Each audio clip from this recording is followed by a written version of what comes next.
네, 우리 사랑하는 성도님들, 욥과 세 친구들의 대화를 살펴보면 우리가 한 가지 특이한 점을 발견할 수가 있습니다.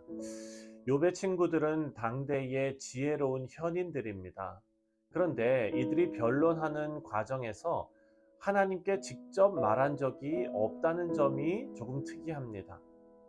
세 친구들은 욥의 현실에만 관심이 있습니다.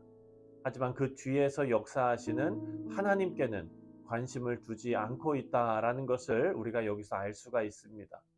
반면에 욥은 하나님께 기도하면서 호소하고 때로는 하나님 앞에 불평하고 탄식하면서 어떻게 해서든지 하나님께 매달리면서 하나님께서 자신에게 말씀해 주시기를 요청하고 또 자신의 말을 들어달라고 간청하고 있습니다. 하지만 하나님의 반응은 우리가 잘 아는 대로 침묵입니다. 그럼에도 불구하고 욥은 계속해서 하나님께서 자신의 변호자가 되어달라고 또 증인이 되어달라고 요청하는 것을 중단하지 않습니다. 철저하게 하나님을 찾고 있는 것입니다.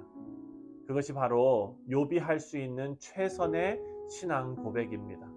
우리가 나중에 살펴보겠지만 욥이 하나님을 만날 수 있었던 이유는 욥이 이렇게 하나님 앞에 끝까지 버티고 있었기 때문입니다.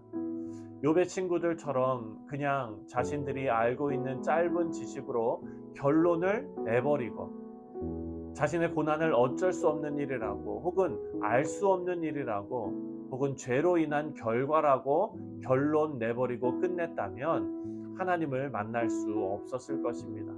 하지만 욥은 자신이 아무것도 할 수 없는 상황에 자신을 하나님께 더욱 단단히 묶어버립니다. 이것이 기가 막힌 신앙입니다. 오늘 본문 2절 말씀을 보면 이렇게 말합니다. 나의 정당함을 물리치신 하나님, 나의 영혼을 괴롭게 하신 전능자의 사심을 두고 맹세하노니. 이 절망의 시간에 욥은 자신과 하나님의 관계를 새롭게 정립합니다. 욥은 자신의 순전함을 붙잡고 계시는 분이 하나님이시다라고 선언합니다. 그것을 맹세합니다. 우리 사랑하는 성도님들, 지금까지 욥이 자신의 무죄를 주장하는 것에 대해서 욥의 친구들은 계속해서 비난했습니다. 아무리 고집이 센 사람이라고 해도 아무리 자아가 강한 사람이라고 해도 하나님께서 감당하기 힘든 고난을 주시고 또 욥의 친구들이 원인과 결과의 법칙을 들이대면서 지금이라도 회개하면 회복할 수 있다 이렇게 말할 때에 여러분 웬만한 사람이면 자기 죄를 인정하고 회개하는 쪽으로 방향을 틀 것입니다. 그런데 욥은요 끝까지 자신의 뜻을 굽히지 않습니다. 자신의 뜻이라는 것은 자신이 결백하다는 주장을 말합니다. 자신이 하나님 앞에 떳떳한 사람이다 라는 것입니다. 이것은 욥이 너무 자신만만한 것 아닌가 하는 생각을 우리가 갖게 합니다. 욥의 친구들은 이런 점을 욥의 교만으로 보았지요. 하지만 오늘 말씀에서 욥이 어떤 근거로 이렇게 자신만만했는지를 알 수가 있습니다. 바로 2절 말씀에 나온 대로 하나님의 살아계심을 두고 맹세한다라는 말은 하나님께서 살아계시기 때문에 나 욥이 순전하다라는 말입니다. 지금 욥의 고백은 사도 바울이 했던 고백과 같은 의미입니다.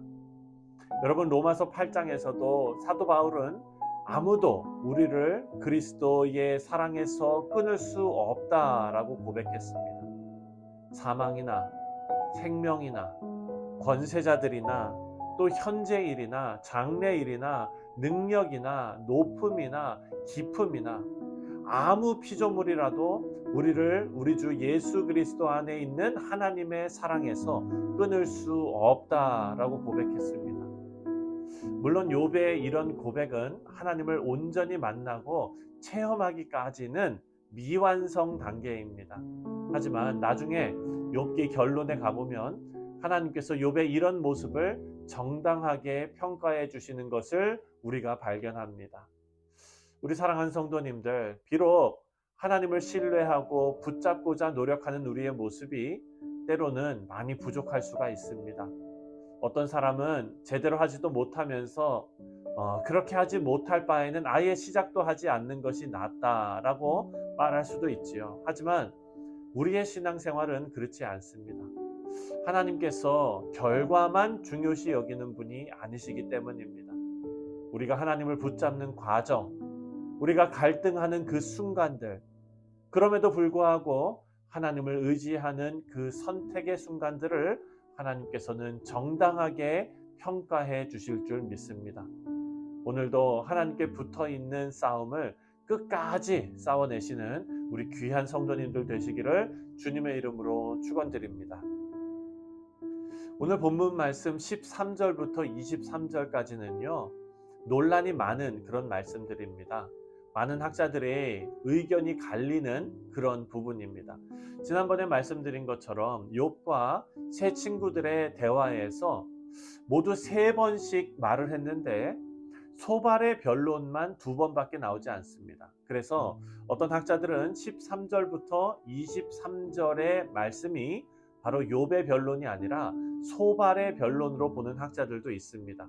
3명이 3번씩 말을 해야 숫자도 많고 또 문학적인 구성이 완성돼 보이기 때문입니다. 하지만 이 부분은 욥의 발언으로 보는 것이 더 합당합니다. 13절부터 마지막 23절까지의 내용은 악인들은 하나님의 심판을 받게 될 것을 강조하는 그런 내용입니다. 만약 이것이 여러분 욥이 발언했던 그 내용이라면 지금 욥이 생각하는 악인은 누구이겠습니까? 7절 말씀을 우리 함께 읽겠습니다. 7절 말씀입니다. 나의 원수는 악인같이 되고 일어나 나를 치는 자는 불의한 자같이 되기를 원하노라. 지금 욥을 괴롭히는 것은 욥의 친구들입니다.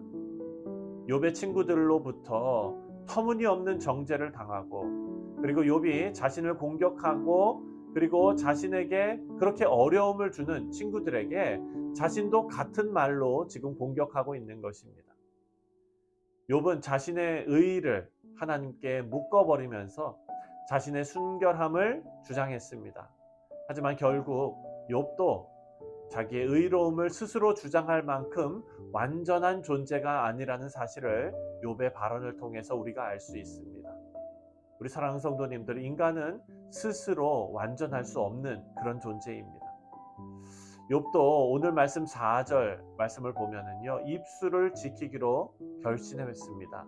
4절에 보니까 이렇게 말합니다. 결코 내 입술이 불의를 말하지 아니하며 내 혀가 거짓을 말하지 아니하리라. 하지만 여러분, 이런 결심은 쉽게 무너져 버리고 말지요. 우리 모두가 경험하는 바입니다. 우리가 완전할 수 있는 유일한 이유는 예수님 때문입니다. 나의 못남을 예수님의 의로 다 덮어주셨기 때문이죠. 우리 사랑하는 성도님들, 오늘 하루를 시작하시면서 나의 약함과 나의 못남을 다 주님께 내어드리고 오직 내 안에서 역사하시는 성령 하나님만 드러나는 귀한 인생이 되시기를 주님의 이름으로 축원드립니다. 기도하겠습니다.